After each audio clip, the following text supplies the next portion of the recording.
I think our service is the expression of our identity and mission, loving service to the poorest of the poor. That's why we cannot help but be committed to justice and peace, to work in the peripheries, because we have to go where others do not go. I think that's what is very important for us, especially in Mindanao.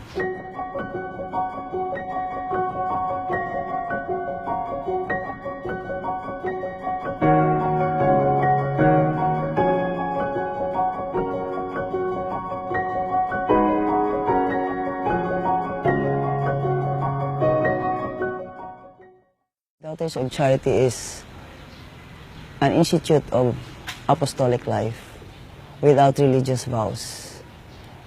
And we live out our constitution according to the 3 normal vows of the religious. What makes us different is that we have a 4th vow. Aside from chastity, poverty, and obedience, our 4th vow is service of persons who are poor. And the 3 vows are actually to achieve this purpose of service to persons who are poor. In many ways, they have been helpful in helping in the working in the peripheries that Pope Francis calls us to work in. Here in Cagayan de Oro, they have also been focusing on the migrant workers apostolate, and they have been able to help organize families that have been left behind by the overseas Filipino workers. And they have been also working closely with the government agencies. So I think their openness and their helpfulness have been outstanding. Likewise, during the time of Typhoon Sendong, they were also very much visible. Their superiors sent 4 teams of about 15 sisters each, one at a time, for about 1 or 2 weeks, and each of these teams were able to help in the relief and rehabilitation work of Typhoon Sendong affected families. On our 150th anniversary, the Daughters of Charity offered 150 scholarships all over the Philippines, and some of them are from I think all of the communities in Mindanao. Also 2 scholars each, and our scholars are children in Cagayan de Oro, are children of cargadores in the pier. Di ay niari din sa tong Nentina, lugay-lugay na. Mao na kinsa tong dili makakaya pagpa-eskwela. Ang giuna nila dol ang mga porter. Pero ako sa gayon na dili ko porter. Na mga ritunay. Kunya ang ilang priority ang mga bata sa porter. Mo tong patawag mi ginikanan. Mo ni.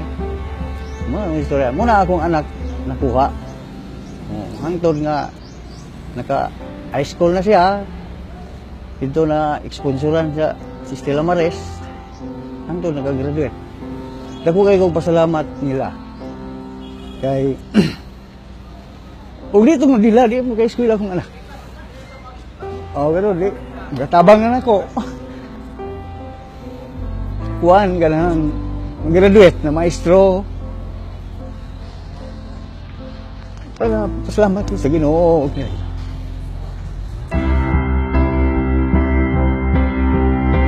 is where the Daughters of Charity, the Vincentian Spirit, zeroes in on the quality of life for the person, for the one person, to look at the root of poverty and all forms of injustices, and to do things to lessen them, and yet also to look at the individual person, his very needs at the moment. Here, you have sisters who are able to work for many years in difficult situations. And it's all because of their own concern for the poor and the marginalized. And in that sense, I think it is one way to show that peace and development can be carried out in Mindanao by ordinary people and by, you might say, communities that are willing to help.